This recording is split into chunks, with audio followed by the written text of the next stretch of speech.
Hello friends, welcome back to Learn English with Anjali Pawar, your ultimate guide to learn English grammar and literature. So आज की video में हम देखने वाले हैं English literature portion of class 11th. All right, and as we all know, we have two books in class 11th, right? The first one is Hornbill, which is the main textbook, right? And the second one is Snapshots, जो है supplementary book, right? And इस video में हम देखेंगे syllabus overview of the book Hornbill.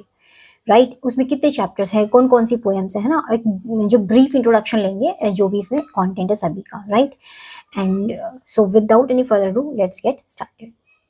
So this is the book hornbill, right. And सभी के पास ये book होगी जो क्लास 11th में अभी, राइट. सो अभी हम इसके कंटेंट को देखते हैं कि इसमें क्या क्या है. The first chapter is the portrait of a lady and it was written by Khushwant Singh. And in this chapter the author describes his beautiful relationship with his grandmother, right. और इसमें वो ये दिखाते हैं कि ओवर द इयर्स इस relationship में, इस बॉन्ड में क्या चेंज आया है ना, उसी चीज को इन्होंने यहाँ पे पेन डाउन किया है, right. And within the chapter there is a poem, a photograph, and it was written by Shirley Toulson. इसमें क्या है, जो ये हमारी पोएटेस है ना, इसके पास जो ये फोटोग्राफ है, इनके मदर की फोटोग्राफ है, right.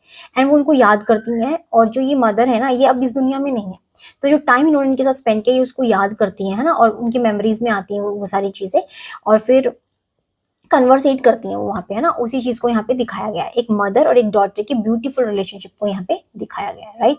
Let's move to the next chapter.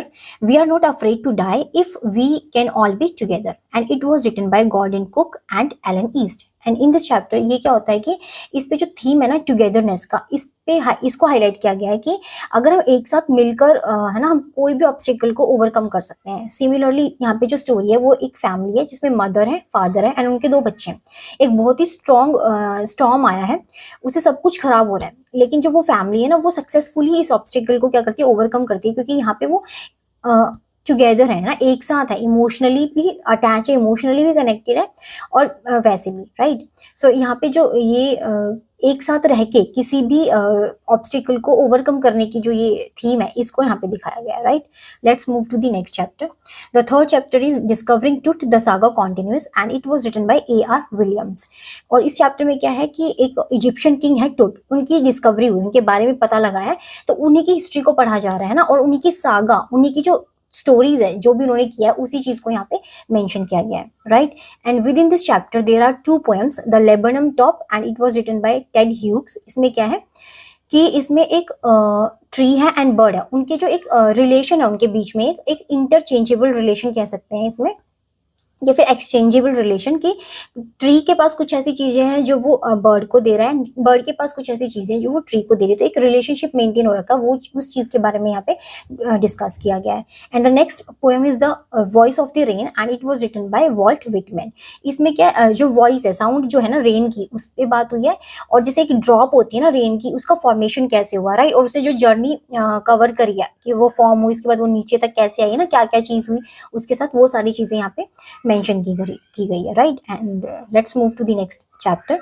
The next chapter is the ailing planet, the green movement's role, and it was written by Naini Palkhivala. इसमें क्या है कि एलिंग प्लैनेट मतलब कि क्या बैड कंडीशन हो गई है ना प्लैनेट की, क्यों, ड्यू टू पोल्यूशन, है ना, डिफॉरेस्टेशन, सब कुछ खराब होते जा रहा है ना, एनवायरमेंट डैमेज कितना ज्यादा बढ़ता जा रहा है ना, हर तरीके का पोल्यूशन जो है ना वो खराब कर रहा है प्लैनेट को, राइट. और इसमें जो ये ग्रीन मूवमेंट है ना, इसका क्या रोल है, क्या है ग्रीन मूवमेंट, इसका रोल क्या है ना, कैसे इसके थ्रू हम एनवायरमेंट को बेटर कर सकते हैं, इस पे सारी बात हुई है. और ये इसमें ये भी बात हुई है कि ह्यूमन बींग्स की क्या रिस्पॉन्सिबिलिटी है अपने प्लैनेट को लेकर, अपने एनवायरमेंट को लेकर, वो कैसे प्रोटेक्ट कर सकते हैं, इस चीज पे यहाँ पे डिस्कशन हुआ है, राइट.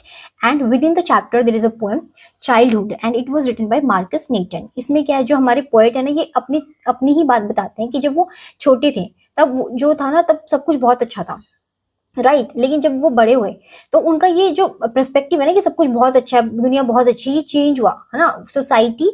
फिर उन्हें पता लगा कि सोसाइटी इतनी भी अच्छी नहीं है, मतलब कि सब एक दूसरे के बारे में अच्छा ही नहीं सोचते. यहाँ पे बहुत भी ऐसे भी लोग हैं जो बुरा भी सोचते हैं लोगों के बारे में. तो इस तरीके से वो कहते हैं कि जब पहले मैं छोटा था, जब बहुत इनोसेंट था, हर एक चीज को बहुत अच्छा मान लेता था, लेकिन जैसे मैं बड़ा हुआ, मैंने चीजों को एक्सपीरियंस किया, तो वैसा सेम नहीं होता है. इस तरीके से यहाँ पे बात की गई है, राइट.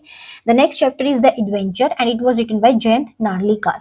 इसमें क्या है, इसमें जो एडवेंचर है वो क्या है कि एक कैरेक्टर है मिस्टर गाय तोंडे, वो क्या कर रहे हैं, पुणे में रहते हैं, पुणे से वो बॉम्बे जा रहे हैं एक ट्रेन से, जीजा एक्सप्रेस ट्रेन है उससे, राइट। एंड वो जब पहुंचते हैं बॉम्बे तो वहाँ देखते हैं कि ईस्ट इंडिया कंपनी है ना, वो वहाँ पे अभी भी रूल कर रही है। तो वो ईस्ट इंडिया कंपनी क्या है ना, इसका क्या हिस्टोरिकल बैकग्राउंड क्या है, और जो ये ट्रैवल है फ्रॉम पुणे टू बॉम्बे, इसको यहाँ पे डिस्क्राइब किया गया है ऑथर के through, right.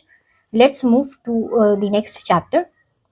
The next chapter is the sixth one, Silk Road, and it was written by Nick Middleton. इसमें क्या है, जो हमारे नरेटर है ना वो एक बुद्धिस्ट बिलीवर है ना, फॉलोवर है बुद्धिज्म के, और वो क्या कर रहे हैं, एक ट्रैवलिंग कर रहे हैं ना, एक कहाँ से कहाँ तक ट्रैवल कर रहे हैं, वो स्लोप्स ऑफ राबू से जा रहे हैं, वो माउंट कैलाश, राइट।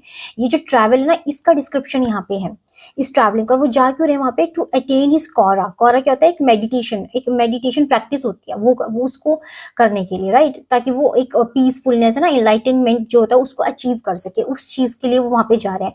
तो जो ये जो जा रहे हैं, जो ये टाइम है जाने का ना, इसमें ये किन किन से मिलते हैं, इनको क्या क्या गिफ्ट्स मिलते हैं ना, इस चीज पे यहाँ पे एक बहुत अच्छे से इन्होंने डिस्क्राइब किया है। Within the chapter there is a poem father to son and it was written by Elizabeth Jennings, right. इसमें क्या है, इसमें एक फादर और सन के रिलेशनशिप को डिस्क्राइब किया गया है, और जो ये फादर है और जो सन के बीच में जो रिलेशनशिप है ना, ये बहुत अच्छा नहीं है। फादर जो है ना, ये वो पेन में है, एंग्विश में है। क्यों? क्योंकि जो ये रिलेशनशिप है ना, इसमें गैप है, और जो ये बच्चा है सन, वो बड़ा होता जा रहा है, तो ये गैप है ना और बढ़ता जा रहा है। तो इसके फादर को समझ नहीं आ रहा है कि कैसे इस चीज को मतलब कि ठीक किया जाए, तो वो ठीक नहीं कर पा रहे हैं, तो वो इसी चीज को सोच सोच के परेशान है। तो इस तरीके से हमारे 6 चैप्टर्स थे, और इनके साथ जो पोएम्स थी उन सभी को हमने डिस्कस किया, right. And so this is all about the syllabus overview of the book Hornbill, and I hope you found this video useful, and until we meet next, happy learning. Thank you.